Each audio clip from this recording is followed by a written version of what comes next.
1776, the 13 American colonies, while at war with Great Britain, signed the Declaration of Independence. It stated, "We hold these truths to be self-evident, that all men are created equal." It proclaimed the right to life, liberty, and the pursuit of happiness. But for who?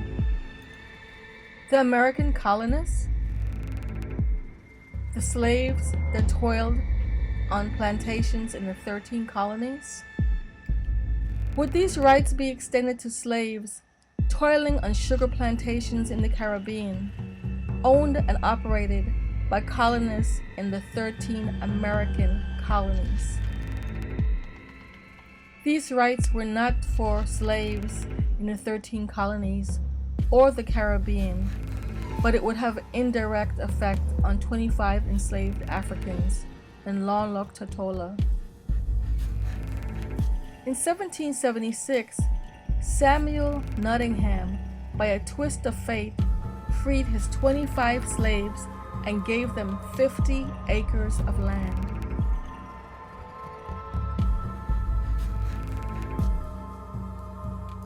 In 1890, their pursuit of life, liberty, and self-determination would lead to a pivotal event in Long Look history.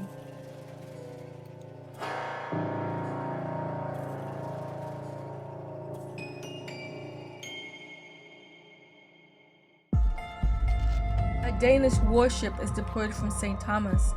A British warship is deployed from Antigua to help Cameron put down the insurrection.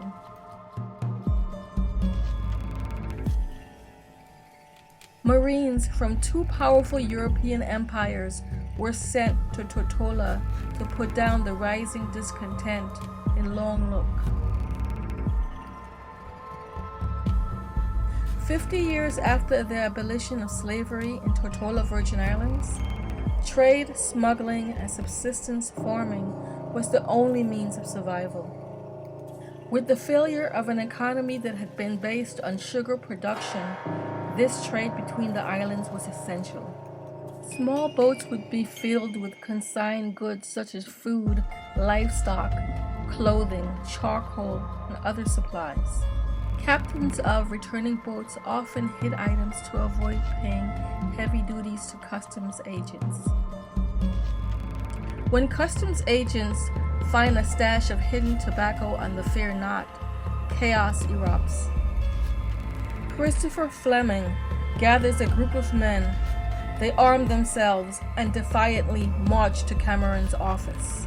Cameron, who was the acting governor of Tortola, barricaded himself in his office.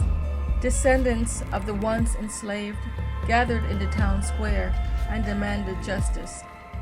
When Christopher Fleming was born in 1852, slavery had only been abolished for 18 years. Slaves had grown and processed sugarcane to fill an international demand for sugar. With the abolition of slavery in 1834, planters found it difficult to make a profit in the sugar industry. Plantation owners could no longer depend on the free labor from enslaved Africans, nor could they compete with the growing use of the sugar beet in the United States and England.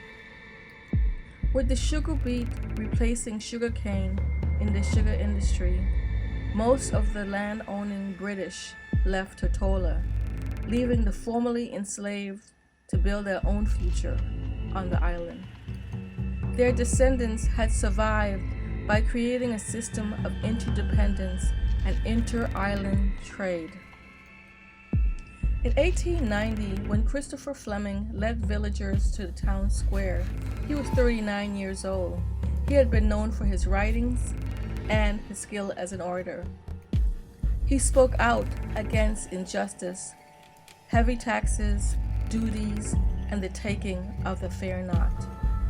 This was a pivotal moment in the shaping of the Tortolian identity. They had embraced self-determination, the right to thrive, and the right to prosper.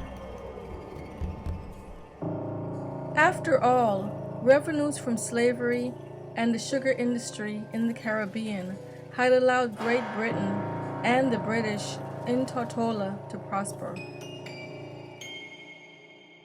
Christopher Fleming knew that native Tortolians were being held down at a subsistence level.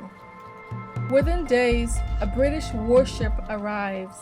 Soldiers arrest Christopher Fleming and 12 protesters.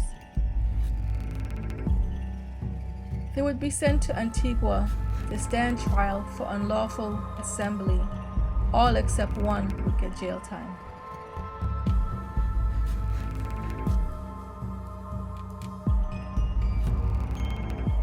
British soldiers went door to door in landlocked Tortola, disarming natives. Today, Christopher Fleming is seen as a hero. He died at age 83 in 1935.